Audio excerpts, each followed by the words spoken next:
Hallelujah. Hallelujah. Praise the Lord. पुन्हा एकदा मी परमेश्वराचे आभार मानतो की त्याचं वचन सांगण्याचे या काळातही त्याने हे माध्यम दिलं, ही संधी दिली आणि आजच्या रविवारी आपल्या सर्वांसोबत सहभागिता फेलोशिप करण्याची संधी दिली, त्याबद्दल त्याचे आभार मानतो. आणि सध्या आपण उत्पत्तीच्या पुस्तकाचा अभ्यास करत असताना काही महत्वाच्या गोष्टीवर मनन करणार आणि आज आपण 6व्या अध्यायात पोहोचलो आहोत. आजपासून आपण एक नवीन मालिका सुरू करीत आहोत, जिचं नाव आहे नोहाचा काळ आणि नोहाचे जीवन. The life and times of Noah. नोहाचा काळ, नोहाचे जीवन. आणि त्या मालिकेतला आजचा पहिला संदेश आहे, ज्याचं शीर्षक आहे देवाची सहनशक्ती जेव्हा संपुष्टात येते. देवाची सहनशक्ती जेव्हा संपुष्टात. When God's patience runs out. When God's patience runs out. आणि शास्त्रभाग आहे उत्पत्ती 6:1-8. Genesis 6:1-8. आता 4थ्या आणि 5व्या अध्यायामध्ये यापूर्वी आपण पाहिलं की कशा रीतीने मानव जातीची सुरुवात झाल्यानंतर पाप जगात आलं. कायनाची संतती, कायनाचे वंशज कसे होते. त्यानंतर हव्वेला जो पुत्र झाला शेत, त्याच्याद्वारे धार्मिकांची धार्मिकाचा वंश, शेतचा वंशज किंवा शेतचा वारसा हा कसा होता. आणि दोन्ही प्रकारचे लोक, धार्मिक आणि पापी, जगात वाढत गेले. पाप वाढत चाललं आणि वाढत गेलं आणि इतकं वाढत गेलं की देवाला हस्तक्षेप करावा लागला आणि देवाला जगाचा न्याय करावा लागला. आज आपण पाहू की देवाचा प्रतिसाद कशा प्रकारे होता, की ज्यावेळेस पृथ्वीवर जगात पाप वाढत जातात त्यावेळेस देव कशा रीतीने प्रतिसाद देतो. ज्यावेळेस माणूस दुष्टाईत सरसावतो, अधिक आणि अधिक दुष्ट होत जातो, त्यावेळेस त्या माणसाचं, त्या मानव जातीचं काय होतं. उत्पत्तीचं पुस्तक याचा 6वा अध्याय. याचा बॅकग्राऊंड, पार्श्वभूमी अशी आहे, वचन 27 5व्या अध्यायाचा, की मथुशेला नावाचा जो मनुष्य होता, त्याचं आयुष्य एकंदर 969 वर्षाचं झालं आणि मग तो मरण पावला. मानव जातीच्या इतिहासात सर्वात जास्त काळ जगलेला माणूस जर कोण असेल तर तो मथुशेला. 969 वर्ष. त्याच्या नावाचा अर्थ आहे की ज्यावेळेस तो मरण पावेल तेव्हा ते येईल. ते म्हणजे काय? देवाचा न्याय. When he shall die, it shall come. That it means God's judgment. तो मरण पावल्यावर देवाचा न्याय येईल. आणि काय झालं की तो मरण पावलेला. वचन 28 5वा अध्याय. लामेक 180 वर्षाचा झाल्यावर त्याला पुत्र झाला. त्याचे नाव त्याने नोहा असे ठेवले. बघा, मथुशेला मरण पावला आणि नोहा जन्मला. टायमिंग बघा. मला तुम्हाला हेच सांगायचं आहे की कोण जन्माला येतं, कोण मरण पावतं, त्याच्यावर पृथ्वीवर परमेश्वर कोणाच्या द्वारे काय करतो, हे कसं त्याने प्लॅन केलेलं असतं हे तुमच्या लक्षात यावं अशी माझी इच्छा आहे. एक मरण पावलेला आहे आणि नोहा जन्मलेला आहे.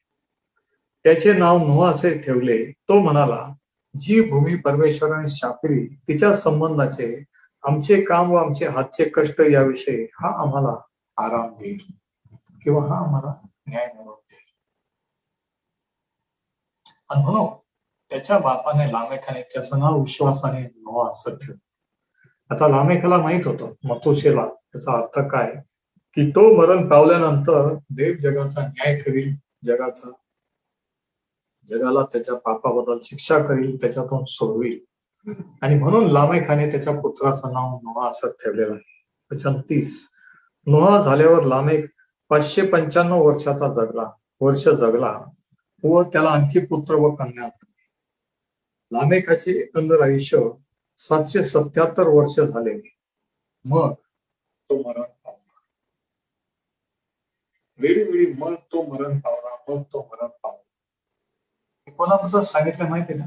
इकडे बघा, शेतच्या वंशाचा बद्दल. कायनाच्या वंशाचा ती नोंद नाही, फक्त ते कसे होते याचं वर्णन. पण सुरुवात, जन्म आणि मरण याची नोंद ही शेतच्या किंवा धार्मिकांच्या वंशाची झाली आहे. किती विशेष आहे. दुर्जनांची नोंद नाही. आणि मग तो मरण पावला यासाठी लिहिलेला आहे की आदम हवा यांना सैताने फसवून सांगितलं होतं तुम्ही खरंच मरणार नाही, खरंच मरण येणार. आणि ही लबाडी होती म्हणून त्याच्या वंशजांना आदामाच्या कळावर की सैतानाने त्यांना फसवलेलं आहे म्हणून दिले. म्हणजे मरण हे आलं, देवाने सांगितलं होतं असेल तर तो मारशील, आणि त्याप्रमाणे मरण आलं. वचन 32. नोहा 500 वर्षाचा झाला तेव्हा त्याला शेम, हाम व याफेत हे 3 पुत्र झाले. किती वर्षाचा झाल्यावर? 500. किती गंमत आहे ना. कधी कधी आपल्याला गंमत वाटते की आपण काय स्टोरी टेल, आपण काय गोष्टीचं पुस्तक, दंतकथा वाचतो. त्या काळी लोकांचं आयुष्य तेवढं होतं. 70-80 म्हणजे काहीच नव्हतं. 500, 600, 800, 900 असं आयुष्य. त्याला ते दीर्घायू समजत. आज 80 वर्षाचं झालं तर म्हणतात त्यांचं वय 80 वर्षाचे, 80च्या पुढे गेले, 80च्या पुढे गेले. तर तो काळ असा होता. आणि हे केव्हा घडत आहे? जगात पाप आल्यानंतर. आणि म्हणून पाप जर आलं नसतं, फळ जर खाल्लं नसतं तर मरणच आलं नसतं. आणि मग काय झालं बघा, 6वा अध्याय 1लं वचन. नंतर भूतलावर मानवांची वाढ होऊ लागली आणि त्यांना कन्या झाल्या, म्हणजे मुली झाल्या.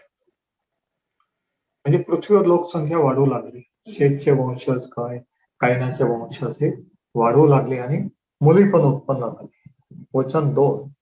तेव्हा मानव कन्या सुंदर आहेत असे देवपुत्रांनी पाहिले व ज्या त्यांना पसंत वाटल्या त्या त्यांनी बायका केल्या. वचन 4. त्या काळी भूतलावर नेफिलीम किंवा महाकाय होते. पुढे देवपुत्र मानव कन्यापाशी गेले तेव्हा त्यांना पुत्र झाले. ते प्राचीन काळचे महावीर असो नामांकित पुरुष होऊन गेले. आता हे समजणं महत्वाचं आहे प्रत्येकाने. लोकसंख्या वाढत चाललेली पृथ्वीवर, धार्मिकांची पण दुर्जनांची पण. आणि अचानक काय झालं की देवपुत्रांनी असं पाहिलं की काही मानव कन्या, काही मुली सुंदर आहेत आणि त्यांनी त्यांच्याशी लग्न केलं. आणि 4थ्या वचनात सांगितलेलं आहे की त्यांना महाकाय किंवा त्यांच्याद्वारे राक्षस हे जन्माला आले. लहानपणी मी, कदाचित काही वयस्कर तुमच्यामध्ये असेल, तरी राक्षसांच्या गोष्टींचे पुस्तक वाचत असताना राक्षसांचा उल्लेख आपल्याला आढळतो काही कथांमध्ये, दंतकथा. आणि त्यावेळेस असं वाटायचं की कल्पित कथा आहे, ही एक मनुष्याची कल्पना आहे, की असं नसतं, राक्षस बिक्षस काही नसतं. पण ह्या ठिकाणी शास्त्र सांगतं की देवपुत्रांनी मनुष्याच्या कन्या, स्त्रिया जेव्हा एकत्र आल्या त्यांचं प्रोडक्शन राक्षस मध्ये झालं. म्हणजे राक्षस खरे होऊन गेले का? हो.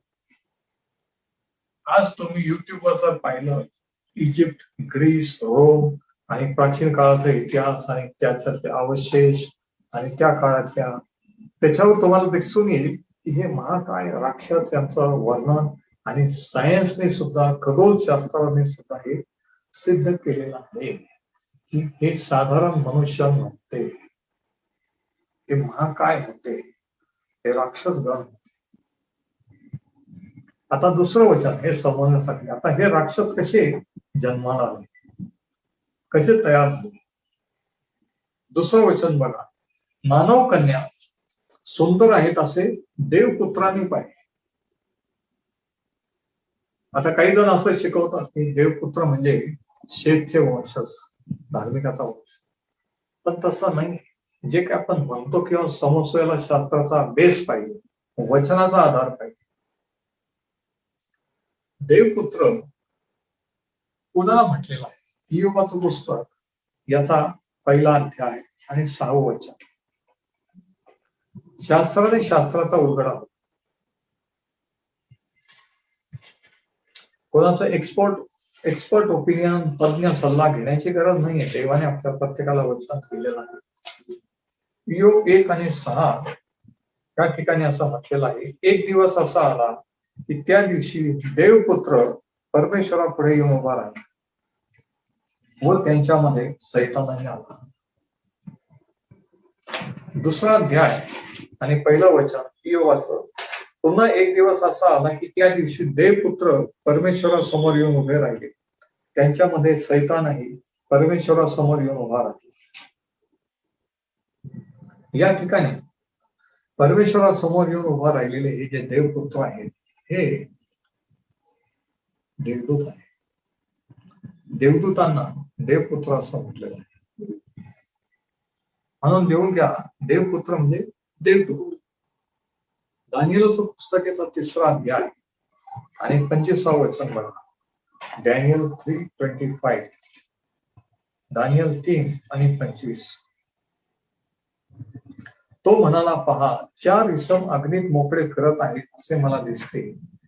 त्यांना काही एक इजा पोहोचलेली नाही. चौथ्याचे स्वरूप तर एखाद्या देवपुत्रासारखे आहे. म्हणजे देवपुत्र म्हणजे देवदूत. देवदूतांना देवपुत्र म्हटलेलं आहे. आता ह्या देवपुत्रांनी काय केलं? ह्या देवपुत्रांनी पाहिलं की काही मुली, मनुष्यांच्या काही कन्या खूप सुंदर आहेत आणि त्यांनी काही पुरुषांचा ताबा घेऊन त्यांच्यात शिरून या पुरुषांनी ह्या सुंदर मुलींचे लग्न केलं आणि त्यांचं प्रोडक्शन हे राक्षसगण हे झाले. काय म्हणता? मी नाही म्हणे, ते शास्त्र शिकवतंय. बघा, आता प्रश्न असा आहे की देवपुत्र कोणीतरी म्हणे ते तर स्वर्गात असतात आणि हे तर पृथ्वीवर लोकसंख्या वाढत नाही. या सुंदर मुली तर पृथ्वीवर आहे. मग हे स्वर्गातून किंवा अंतराळातून पृथ्वीवर आले कसे? हा लॉजिकल प्रश्न आहे. विचार करतात ज्यांना समजतंय त्यांना समजतंय मी काय बोलतोय. यहूदाचे पत्र याचा 6वं आणि 7वं वचन बघा. यहूदाचे पत्र शास्त्राचं शेवटचं पुस्तक प्रगटीकरणाच्या अगोदर यहूदाचे पत्र 6 आणि 7. ज्या देवदूतांनी आपले उच्च पद न राखता स्वस्थान सोडले. म्हणजे देवाने प्रत्येक देवदूतांना, आणि देवदूतांमध्ये कॅटेगरी आहे, रँक आहे, पद आहे, आणि देवाने त्यांना नेमून दिलेला रँक, ऑर्डर आणि लेवल होता. आणि या ठिकाणी असं लिहिले की ज्या देवदूताने आपले उच्च पद न राखता स्वस्थान सोडले, त्यांचं स्थान त्यांनी सोडलं, त्यांना त्याने म्हणजे देवाने सार्वकालिक बंधनात निबिड काळोखामध्ये महान दिवसाच्या न्यायाकरता राखून ठेवले.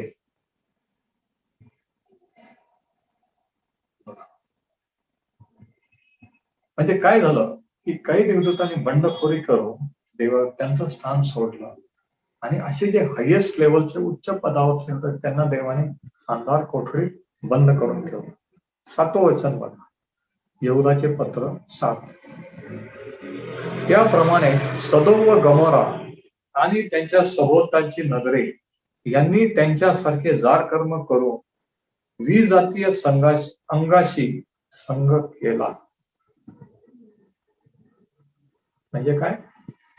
या देवदूतांनी ज्यांनी स्थान सोडलं त्यांनी विजाती, म्हणजे देवदूतांची जात वेगळी, मनुष्य जात वेगळी, त्यांनी मनुष्य जातीची संघ केला, समागम केला किंवा संबंध ठेवला. विजातीय जारकर्म करून विजातीय अंगाशी संघ केला. म्हणजे ह्या देवपुत्रांनी, बंडखोर देवदूतांनी त्यांचं स्थान सोडलं.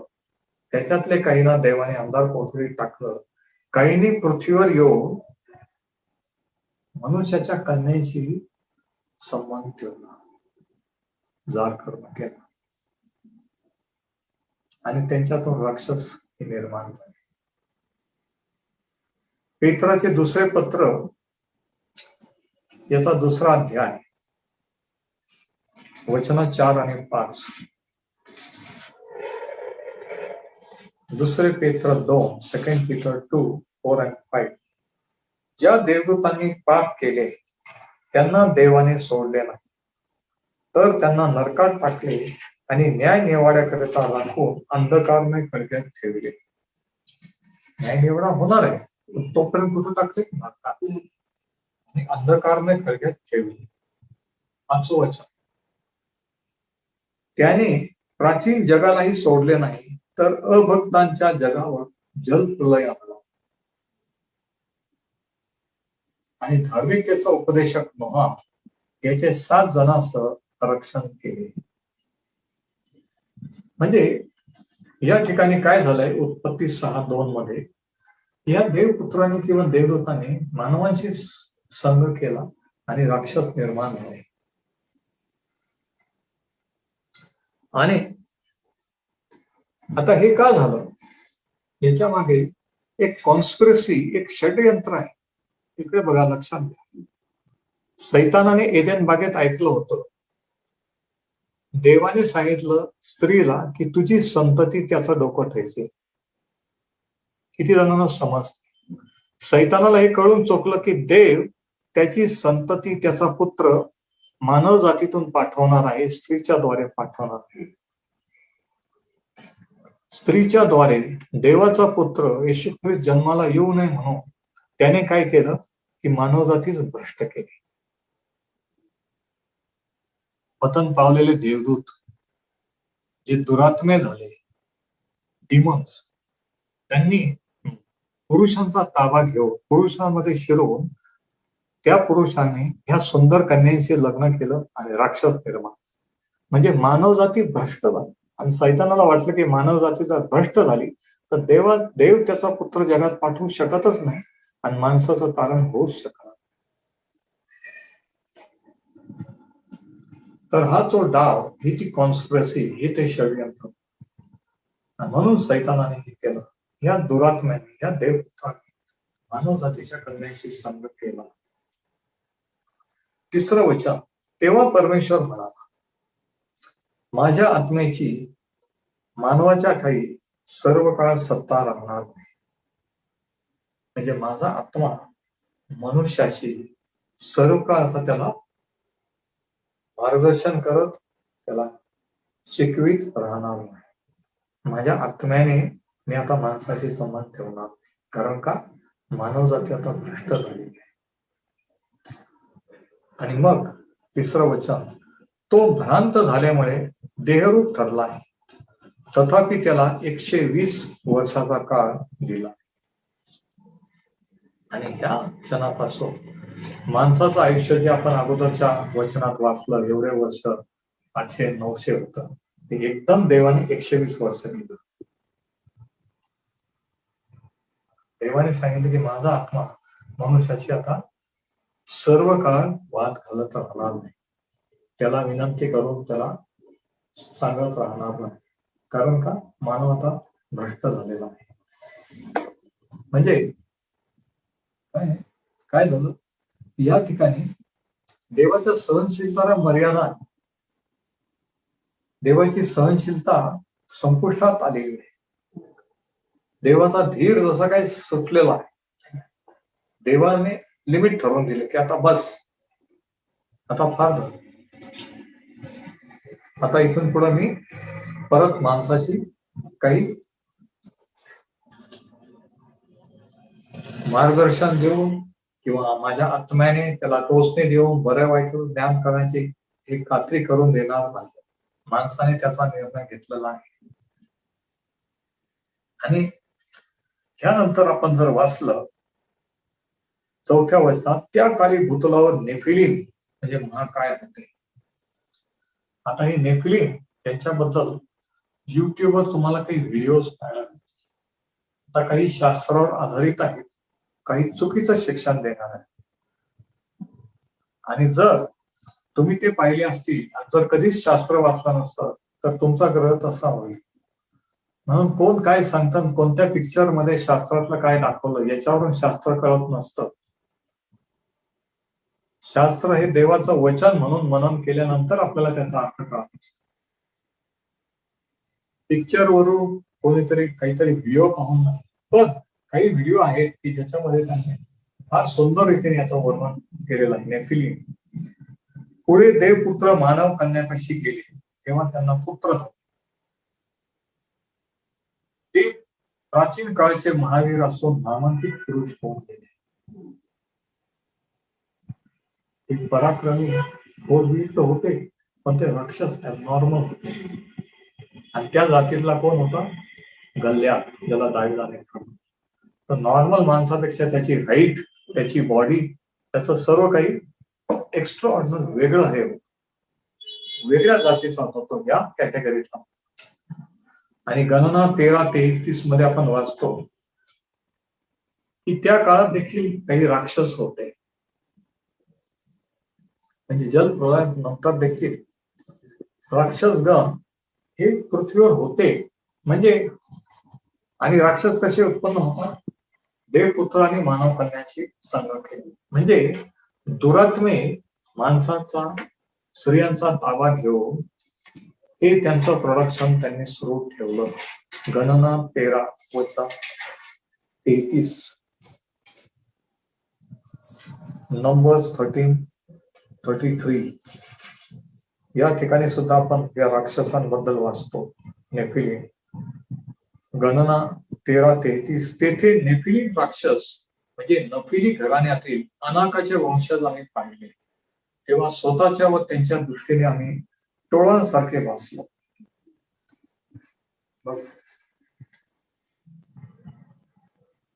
मी तुम्हाला सांगतो की त्या काळात घडलं, प्रत्येक काळात घडत आलं. दहावीच्या काळात पण गल्ल्यात नावाचा राक्षस होता आणि आजच्याही काळात घडत आहे. बऱ्याच जणांना माहित नाही. आपला विषय काय? नोहाचा जीवन आणि नोहाचा काळ. नोहाचा काळ कसा होता? जलप्रलय येण्यापूर्वी काय वातावरण होतं, काय चाललेलं होतं, पाप कशा प्रकारे वाढत होतं, दुरात्मे पृथ्वीवर येऊन पुरुषांचा ताबा घेऊन कसं सैतान त्याची निर्मिती, त्याचे लोक उत्पन्न करीत होता माणसाच्या द्वारे, आणि मानवजात भ्रष्ट करीत होता. हे तुम्ही लक्षात घ्या की कशामुळे देवाने जगाचा जलप्रलय नाश केला,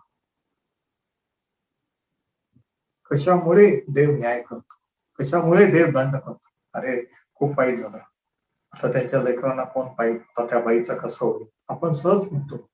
पण न्याय, निवाडा, शिक्षा ही काहीतरी कारणामुळे तो दंड ओढवलेला असतो. आपोआप शाप येत नाही, आपोआप कोणतीही परिस्थिती, आपोआप कोणी उघडं पडत नाही. देव न्याय करणार आहे. म्हणून बॅकग्राऊंड माहीत असल्याशिवाय, दोन्ही बाजू ऐकल्याशिवाय आपण कधीही आपलं मत व्यक्त करायचं नसतं. कधी देवाच्या वतीने न्याय द्यायचा नसतो. देवाने असं का केलं, देवाने असं नव्हतं करावं. बघा कशा रीतीने काय चाललेलं आहे बघा पृथ्वीवर. आणि हे सर्व कशासाठी? कारण उत्पत्ती 3:15 मध्ये देवाने स्त्रीला सांगितलं होतं की तुझी संतती सर्पाचं किंवा सैतानाचं डोकं ठेचेल. म्हणजे स्त्रीच्या द्वारे देव त्याची संतती उत्पन्न करेल आणि त्या संततीतून मानव जातीचा तारणारा त्याचा पुत्र जगात पाठवेल. म्हणून सैतानाने प्लॅन केला, संतती मानव जात जर भ्रष्ट झाली तर देवाचा पुत्र, पवित्र पुत्र मानव जातीतून जन्माला येऊ शकणार नाही. आणि तो जर आलाच नाही तर माणसाचं तारण होणारच नाही. माणूस पण आपल्या बरोबर, आपल्या दुरात्म्यांबरोबर नरकात जाईल. या रीतीने देवाचा प्लॅन फेल जाईल. हे सैतानाचं षड्यंत्र. हा सैतानाचा प्लॅन लक्षात घ्या. तर पहिलं पॉइंट वचन 1 ते 4, जेव्हा दुष्टही वाढत जाते त्यावेळेस देव इशारा देत असतो.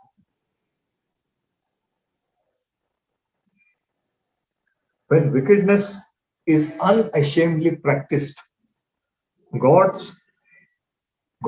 patiently warns. When wickedness is unashamedly practiced, God patiently warns. जेव्हा दुष्टही वाढत जाते तेव्हा देव शांतपणे वॉर्निंग देत राहतो, इशारा देत राहतो. वचन 5, पृथ्वीवर मानवांची दुष्टाई फार आहे, त्यांच्या मनात येणारे सर्व विचार तरंग केवळ एकसारखे वाईट असतात असे परमेश्वराने पाहिले. पृथ्वीवर काही चाललंय परमेश्वर पाहतो का? माणसाचे विचार पण तो ओळखतो का? हो. म्हणजे काय माझे विचार देवाला माहिती? हो. काही जण हे ऐकून दचकले असते की मी काय विचार करतोय, माझे गुप्त विचार, दुष्ट विचार, पापी विचार, ते सुद्धा तुला माहिती आहे. परमेश्वर पाहतो, तो पाहणारा देव. पृथ्वीवर मानवाची दुष्टाई फार आहे, त्यांच्या मनात येणारे सर्व विचार एकसारखे वाईट असतात असे परमेश्वराने पाहिले. 5व्या वचनात आपण पाहतो की या ठिकाणी कैनाचे वंशज, शेताचे वंशज हे वाढत जाऊन काय झालेलं आहे की शेवटी दुष्टही, कैनाचे वंशज दुष्ट होते, पापी होते, पण त्यांना मिळाले हे दुरात्म्यांचं प्रोडक्शन राक्षस, आणि अजून पृथ्वी पृष्ठ. म्हणजे वाईटांची संख्या जास्त वाढत गेली, इतकी वाढली की कोणीच नाही राहिले, फक्त एकच फॅमिली विचार. म्हणजे काय असं होऊ शकतं का? हो, असं झालं. होऊ शकतं का? नाही झालं. त्यांच्या मनात वचन 6, म्हणून मानव पृथ्वीवर उत्पन्न केल्याचा परमेश्वराला पस्तावा झाला आणि त्याच्या चित्ताला खेद झाला. आता हे वचन वाचल्यावर आपल्याला असं वाटतं, आपल्या भाषेत सांगायचं म्हणजे की आता हे सगळं काय करायला गेलो, काय झालं, आणि देवाला जसं काय पस्तावा झाला, देवाला जसं काही शॉक लागला. पण तसं नाहीये. कारण तसं जर आहे, देवा जर शॉक लागला किंवा देवाला माहित नसा नाही, अचानक अनपेक्षित घडलं, तर तो देव नाही. कारण देवाला काय होणार आहे हे सर्व माहित असतं. त्याला पस्तावा झाला म्हणजे त्याला वाईट वाटलं, त्याच्या मनाला खेद झाला. सांगितलं कोणत्या उद्देशाने मी निर्माण केलं, सर्व कसं माणसाच्या ताब्यात, सत्ता, अधिकार, पृथ्वी, सर्व काही त्याला प्रोव्हिजन केलं, काहीच कमी पडू दिलं. जे निर्माण केलं ते सगळं त्याच्या ताब्यात दिलं, आणि तरी माणसाने फितूर होऊ माणूस सैतानाला जाऊन मिळाला, त्याचं ऐकलं, फळ खाल्लं, आणि देवाने दिलेली सत्ता सैतानाच्या हातात दिली, पृथ्वीचा हक्क सैतानाच्या ताब्यात दिला, आणि माणूस सैतानाचा गुलाम होऊन बसला. याचा देवाला खेद, त्याच्या मनाला खेद झाला.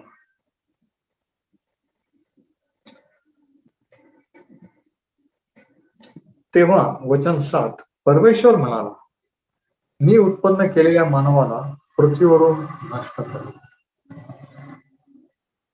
आता हे पाप वाढत चाललेलं असताना, माणूस स्वतःचा नाश करून घेत असताना, आणि जगभर पसरून, सर्व लोकात पसरून बाकीचाही माणूस नाश करणार हे माहीत असल्याने देवाने काय ठरवलं की मी भूतलावर त्याला नष्ट करेन.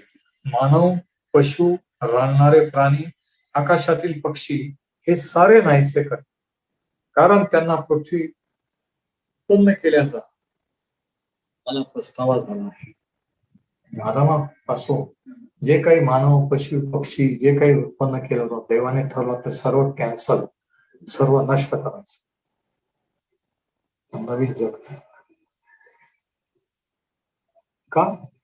कारण ही सिच्युएशन इतकी बिघडत गेली की सैतानाने त्याच्या दुरात्म्याने पृथ्वीवर हस्तक्षेप. म्हणजे आता नुसतंच पाप नाही करू लागले, त्यांना हे सैतानी दुरात्मे पण मिळालेले, त्यांनी पण ताबा घेतलेला. लक्षात घ्या. म्हणून देवाने हा निर्णय घेतला. पण 8व्या वचनात आपण वाचतो, परंतु नोहावर परमेश्वराची कृपादृष्टी होती. होती त्या ठिकाणी झाली असं मोर एक्झॅक्ट शब्द आहे झाली. नोहा लामेकाचा पुत्र, एक फॅमिली, एक माणूस होता जो अशा भ्रष्ट काळातही, पापी जगातही देवाला भिवून वागणार होता, प्रार्थना करणार होता. आपण म्हणून शास्त्र वाचणार, पण शास्त्रच नव्हतं म्हणून प्रार्थना करणार होतो, देवाला भिवून वागणार होता. काय राईट काय रॉंग हे माहित होतं, आणि तो ठामपणे त्याने निर्णय, तो कॉम्प्रोमाइजिंग नव्हता, तडजोड करणार नव्हता, दोन्हीकडे हात ठेवणारा नव्हता जसे आज बरेच लोक. आणि म्हणून त्याच्यावर परमेश्वराची कृपादृष्टी झाली. म्हणून मराठी ट्रान्सलेशन होती हे चुकीचा अर्थ, दिशाभूल करणारा. ओरिजिनल मध्ये म्हटलं की and God had favour upon Noah, God had grace upon Noah. नोहावर परमेश्वराची कृपादृष्टी झाली, कारण तो त्याला प्रेम वाटला. किती विशेष आहे. म्हणजे काय एवढ्या लोकसंख्येमध्ये, एवढ्या लोकांमध्ये एकच माणूस बिलीव्ह ख्रिश्चन?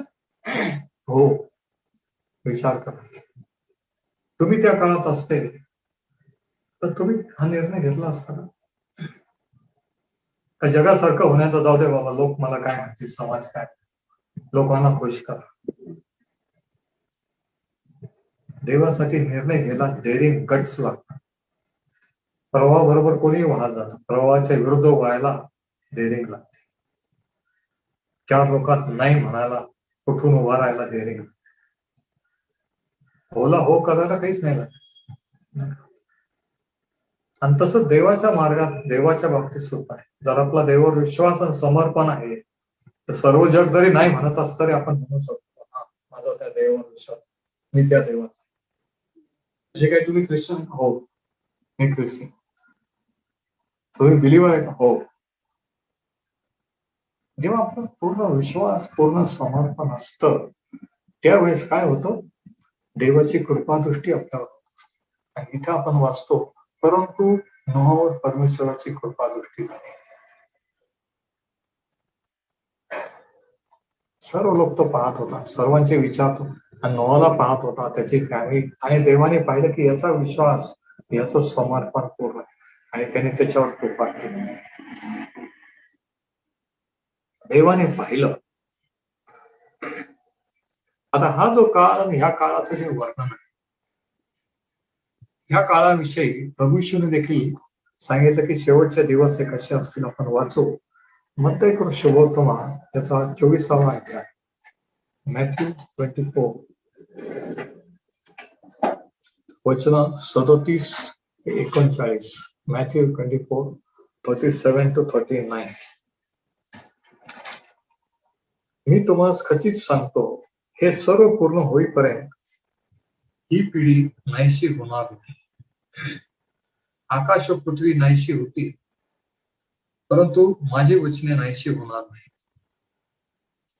त्या दिवसाविषयी व त्या घटकेविषयी कोणाला ठाऊक नाही, स्वर्गातील देवदूतासही नाही, पुत्रालाही नाही, पित्याला मात्र ठाऊक नाही. पुत्रालाही नाही. विचार करा, म्हणजे काय, प्रभूशीला पण माहित नाही. आता हे युट्यूबवर एवढ्या वर्षापासून हे भविष्यवाणी करणारे की या वर्षी येशू ख्रिस्ताचे येणे, या वर्षी जगाचा अंत होईल. हे किती गंमत आहे, किती विशेष आहे. इथं सांगितलं की देवाच्या पुत्रालाही ती घटका, ती वेळ माहित नाही. मग यांना कोणी सांगितलं? देव अद्वैत त्याच्या पुत्राला प्रभूशीला प्रगट करेल का या भविष्यवाद्यांना प्रगट करेल? कॉमन सेन्स आहे, विचार करावा म्हणून मी बोलतो. 36वा वचन, त्या दिवसाविषयी त्या घटकेविषयी कोणाला ठाऊक नाही, स्वर्गातील देवदूतास नाही, पुत्रालाही नाही, पित्याला मात्र ठाऊक आहे.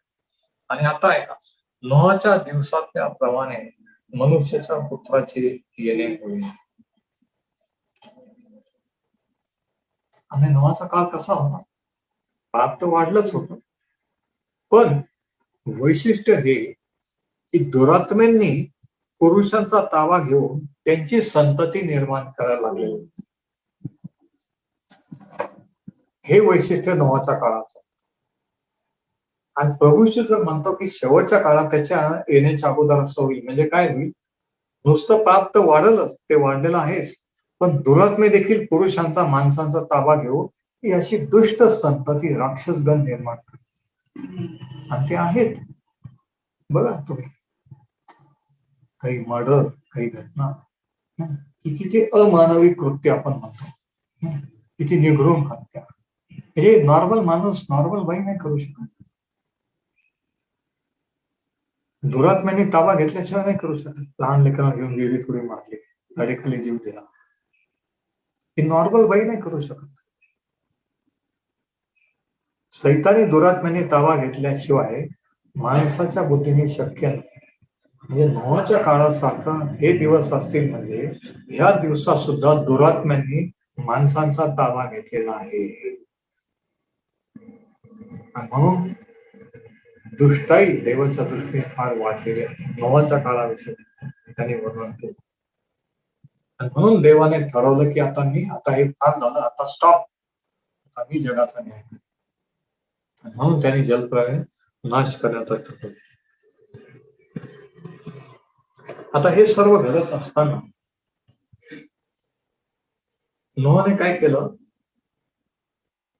देवाने त्या काळातल्या लोकांना 120 वर्षाचा काळ दिला आणि 120 वर्ष नोआ उपदेश करत होता की जलप्रलय येणार, पश्चाताप करा, देवाकडे वळा, पाप सोडून द्या. पण लोकांनी टिंगल मस्करी केली. लोकांना खरं वाटलं नाही. जग कधी बुडालं का, एवढं पाऊस कधी येतो का, वगैरे वगैरे म्हटले असते, आणि कोणीच सिरियसली घेतलं. आणि असं 120 वर्ष झालं. म्हणजे नोआचं धीर बघा, पेशन्स बघा. 120 वर्ष तो उपदेश करत आला. 120 वर्षाचा टाइम देवाने जगाला, लोकांना दिला, या भ्रष्ट लोकांना होण्याचा. पापात राहणाऱ्या लोकांना देव नेहमी टाइम देत असतो. ऍक्सिडेंट होतो ते वाचतात, सिरियस होतो ते वाचतात. का वाचले? त्यांच्यापासून जगाला, देवाला काय फायदा आहे? ते तर दुर्जन आहे, ते तर कधीच देवाचं सेवा किंवा नाव घेणार. मग का वाचवलं? देवाने संधी दिलेली असते, आत्म्याचा आणखी एक वॉर्निंग दिलेली असते की अजूनही पश्चाताप कर, पाप सोड, माझ्याकडे अजूनही पापाची क्षमा. देव अचानक कोणाचा नाश करीत नाही, लक्षात घ्या. तो यथायोग्य न्याय करणार आहे. तो निर्माण करता आहे. नाश करायसाठी त्याने तुम्हाला मला निर्माण नाही केलं. म्हणून वळण्यासाठी तो टाइम देतो आणि माणूस टाइम पास करतो. तो बरा होतो आणि विसरून जातो, साक्ष पण विसरून जातो की देवाने मला बरं. परत तो आपल्या कामाधंद्याला. आपण जर वाचलो नसतो तर आज आपण ह्या जगात नसतो, याचं पण त्याला भान करा. पण तरी देव संधी 120 वर्षाचा टाइम दिला बघा. तर नोआ त्या लोकांना वॉर्निंग देत होता की जलप्रलय येणार. बघा, आपण वाचू 8वं वचन की परंतु नोआवर परमेश्वराची कृपादृष्टी झालेली आहे. नोआ कृपादृष्टी होती, तो देवाला भिवून वागणारा होता. तो लोकांना सांगत होता की असं करू नका, देव पापाचा न्याय करेल, देवाकडे वळा. पण कोणी ऐकलं? पण तरी तो सांगत राहिला. आणि तोच काळ आजचा काळ आहे. देवाने हा टाइम दिलेला आहे. देवाने ठरवते का क्षणात सर्व जग भस्म करू शकतो. एवढे आकडे वाढत गेले, मृतांची संख्या वाढत गेली, वाढत जायची काही गरज नाही. एका क्षणात सर्व भस्म करू शकतो. पण हे काय आहे की जगाला वॉर्निंग आहे. आणि या काळात आपण, तुम्ही आणि मी देवाचे लोक या नात्याने काय करा? आपण तर त्याच्या विश्वासात स्थिर राहायचंच आहे. आपण तर स्वतःला सांभाळायचं, पण आपण दुसऱ्यालाही सांगायचं आणि दुसऱ्यालाही वॉर्निंग द्यायची की आता एवढ्या वर्ष पाप केला, हे केलं, आता तरी पश्चाताप करा, त्याच्याकडे बघा. देव न्याय करणार. देवाला नोहा लोकांना वॉर्निंग देत होता. सुवार्ता गाजवणं एक वॉर्निंग आहे, आणि आज लोक ऐकण्याच्या मनस्थितीत आहे. मी तुम्हाला सांगतो, आज कोणी तुमची टिंगल मस्करी करणार नाही. प्रत्येक जण सिरियस झालेला, आमच्यासाठी प्रार्थना करा आणि आम्हाला सांगा, आणि काही पण सांगितलं तरी कोणी ऐकायला तयार नाही. आणि म्हणून आपण देवाविषयी येशू ख्रिस्ताने काय केलं याची सुवार्ता सांगणं गरजेचं आहे. हे तुमचं काम आहे, प्रत्येक विश्वास आणि प्रत्येक देवाच्या व्यक्तीचं काम. देवाने त्यांचा 5वं वचन, त्यांच्या मनात येणारे विचार तरंग एकसारखे वाईट असतात असे परमेश्वराने पाहिले. म्हणजे मनात येणारे विचार हे सुद्धा परमेश्वराला माहित असतात. आपण वाचू नीतिसूत्रे 15 आणि वचन 3. Proverbs 15:3. नीतिसूत्रे 15 आणि 3. परमेश्वराचे नेत्र सर्वत्र आहेत, ते बरे वाईट पाहत असतात.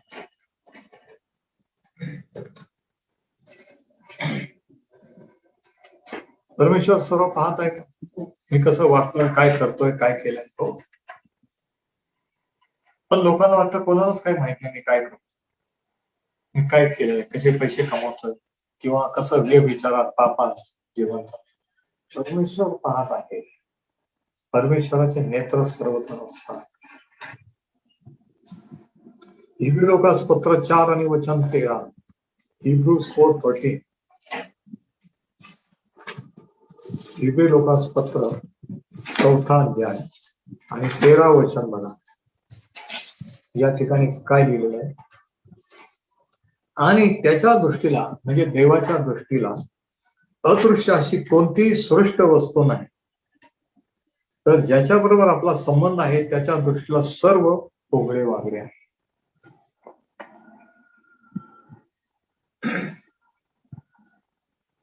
आपण टीव्हीवर काय पाहतोय, मोबाईलवर काय पाहतोय, सर्व काही देव पाहतोय. आपण काय विचार करतोय, काय बोलतोय, सर्व काही त्याला माहिती आहे. बघा, तर दुसरा पॉइंट, जेव्हा दुष्टाई वाढत जाते तेव्हा परमेश्वर शेवटी न्याय करत असतो. जेव्हा दुष्टाई वाढत जाते तेव्हा शेवटी परमेश्वर न्याय करत असतो. When godlessness is universally present, God ultimately judges. When godliness is universally present, God ultimately judges. दुष्टाई पाप जेव्हा वाढत जातं तेव्हा देवाचा न्याय येतोच. हे तत्व आहे, प्रिन्सिपल आहे. देवाच्या सहनशीलतेला लिमिट आहे. माझा आत्मा मनुष्याची सर्व काळ वाद घालणार नाही.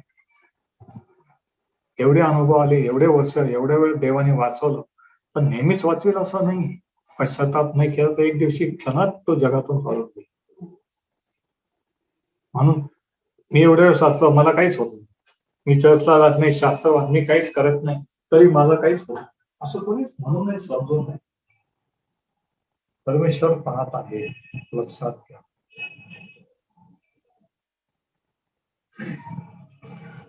तर दुसरा धडा याच्यावर नसा. आणि मग देवाने काय प्लॅन केला,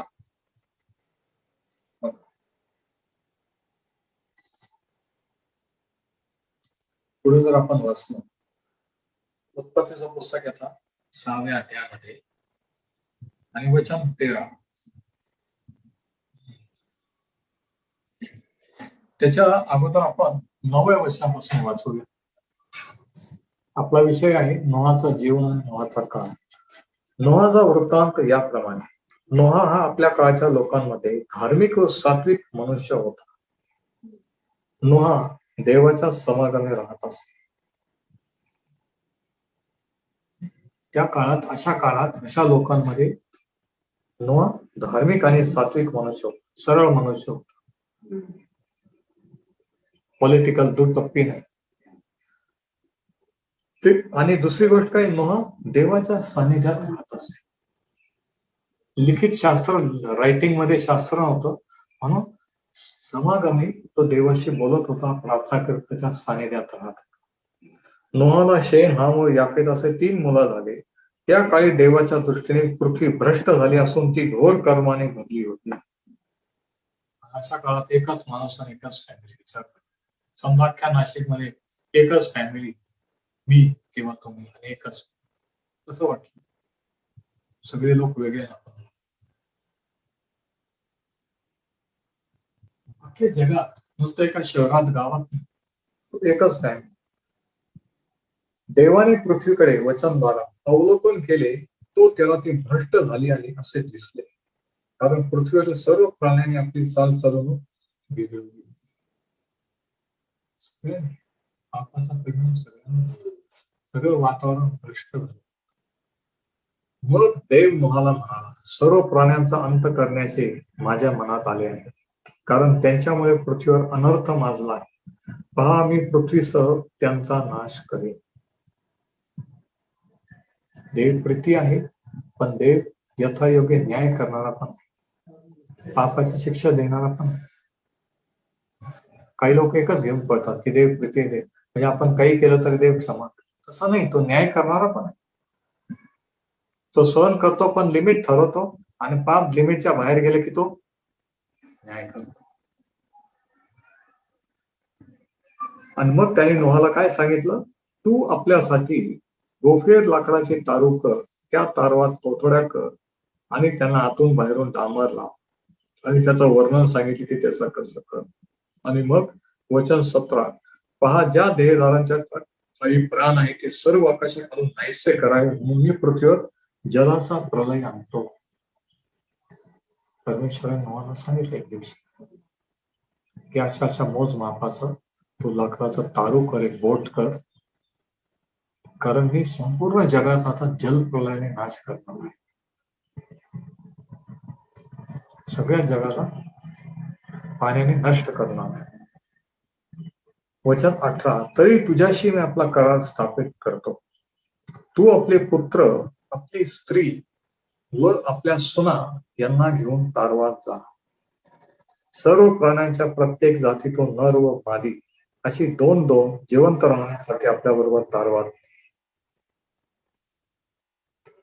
पक्ष्यांच्या प्रत्येक जातीतून, पशूंच्या प्रत्येक जातीतून आणि भूमीवर राहणाऱ्या प्राण्यांच्या प्रत्येक जातीतून 2-2 प्राणी रक्षणार्थ तुझ्याकडे येतील. कारण एदेन बागेत सुरुवातीला जे उत्पन्न केले ते आता परत पाहिजे, म्हणून प्रत्येक जातीचे त्याने सांगितले की घेऊन तारवात जा. वचन 22, नोहाने तसे केले. देवाने त्याला जे काही सांगितले होते ते त्याने केले. मला ते वचन आवडतं. देवाने त्याला जे सांगितले होते ते सर्व नोहाने केले. आज तुमच्याबद्दल ही साक्ष होऊ शकते का? देवाने त्याला जे सांगितले ते सर्व त्याने केले. म्हणजे नोहा आज्ञापालन करणार. नोहाविषयी 3 गोष्टी आपल्याला शिकायला. पहिली गोष्ट ही वचन 9 मध्ये की त्या काळाच्या लोकांमध्ये नोहा धार्मिक व सात्विक मनुष्य होता. दुसरी गोष्ट, तो देवाच्या समागमे राहत असते. आणि तिसरी गोष्ट वचन 22 मध्ये, नोहाने तसे केले म्हणजे नोहा आज्ञापालन करणारा होता. आणि अशा रीतीने पाप परत गेल्यानंतर देवाने ठरवलं की जगाचा न्याय करायचा. पण नोहाने त्याचं पूर्ण परमेश्वराला घेऊन वागणारे असल्यामुळे देव त्यांचा नाश करणार नव्हता. जे परमेश्वरावर भाव ठेवतात, शरण जातात, त्याच्या दयेची अपेक्षा करतात, त्यांच्यावर न्याय निवडण्याचा प्रसंग येत नाही. त्यांचा न्याय देव करत नसतो. म्हणून आणि त्यांच्यासाठी तो त्या येणाऱ्या न्यायापासून, शिक्षेपासून, जलप्रलयापासून त्याने एक मार्ग सांगितला. त्याने एक उपाय केला, आणि तो उपाय होता ते तारू. तू आपल्यासाठी, आपल्या कुटुंबासाठी एक तारू तयार कर. म्हणून ते तारू तयार करायला घेतलं. त्यांनी ते तयार केलं. तो आज्ञापालन करणार. त्या तारवात गेल्यानंतर नोहाचं त्याच्या फॅमिलीचं त्याच्या मुलाबाळाचं जलप्रलयापासून संरक्षण होणार. ते तारू त्यांना वाचवणार होत. सगळं जग बुडणार होतं, पण ते तारवात गेल्यावर वाचणार होते. नव्या काळात सांगितलं की ते तारू तर ख्रिस्त. या काळामध्ये नोहाच्या काळाच्या दिवसात असतात देव जगाचा न्याय करणार आहे, पण त्याच्या लोकांसाठी त्यांनी तारू केलेले आहे. आणि ते तारू आहे प्रभू येशू ख्रिस्त. हे तारू जसं माउंट अरारात वर स्थिर झालं, आणि परवाच मी युट्यूबवर आम्ही दोघं जण माउंट अरारात आणि त्या भोवती नोहाच्या तारवाचे सापडलेले अवशेष ते दाखवत होते. अवश्य बघा की कसे शास्त्रज्ञांना वेगवेगळ्या देशाचा कसा त्यांनी शोध लावला, आज ते कसं दिसतं कसं आहे अजूनही त्याचे अवशेष. ते तारू माउंट अरारात पर्वतावरती स्थिर झाले, पण ह्या काळात शेवटच्या काळात देवाने त्याचा पुत्र पाठवला, दुसरं तारू बांधलं कालवरी पर्वतावर. प्रभू येशूने त्या पर्वतावर कालवरी डोंगरावर आपलं जीवन अर्पण केलं, त्याचं रक्त सांडलं मानव जातीच्या पापांच्या क्षमेसाठी. आणि आज जो कोणी त्याच्यावर विश्वास ठेवतो की तो माझा तारणारा आहे, त्याचं येणाऱ्या न्यायापासून संरक्षण होईल.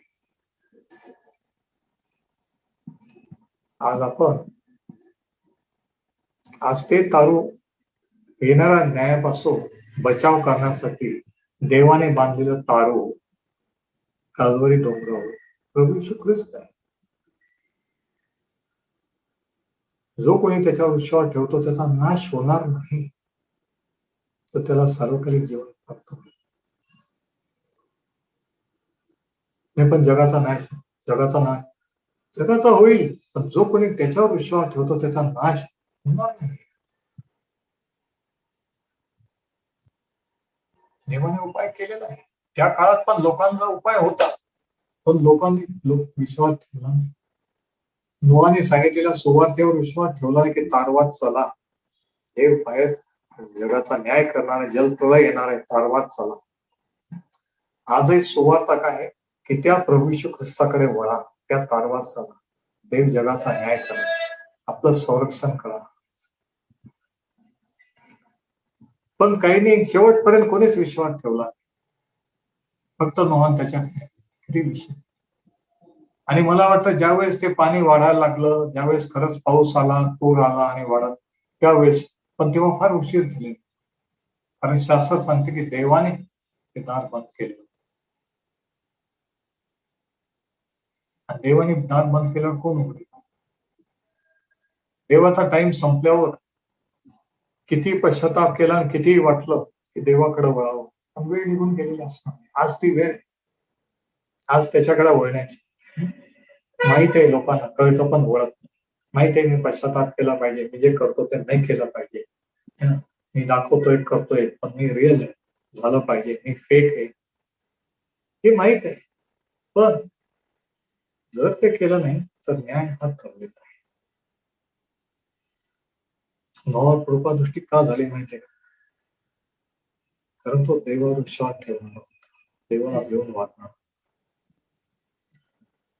त्याने ठरवलं सगळे लोक जरी शेजारी पाजारचे भ्रष्ट झाले तरी मी होणार नाही, मी त्यांच्यासारखं वागणार नाही, बोलणार नाही, करणार काही हो. मग देवाची त्याच्यावर कृपादृष्टी झाली. देवाने ठरवलं की याला त्याच्या फॅमिलीवर वाचायचं. त्याला एक प्लॅन दिला की त्याच्याद्वारे दुसरे लोक जे विश्वास ठेवतील ते वाचू शकतात. आणि ते फार आज तुम्हाला मला देखील येणाऱ्या न्यायापासून आपण वाचू शकतो जर आपण प्रभू येशू ख्रिस्तावर विश्वास ठेवला. तर आज आपण इथंच थांबू आणि पुढे काय झालं, जलप्रलय कसा आला हे आपण पुढच्या संदेशात पाहूया. परमेश्वर हे वचन आशीर्वाद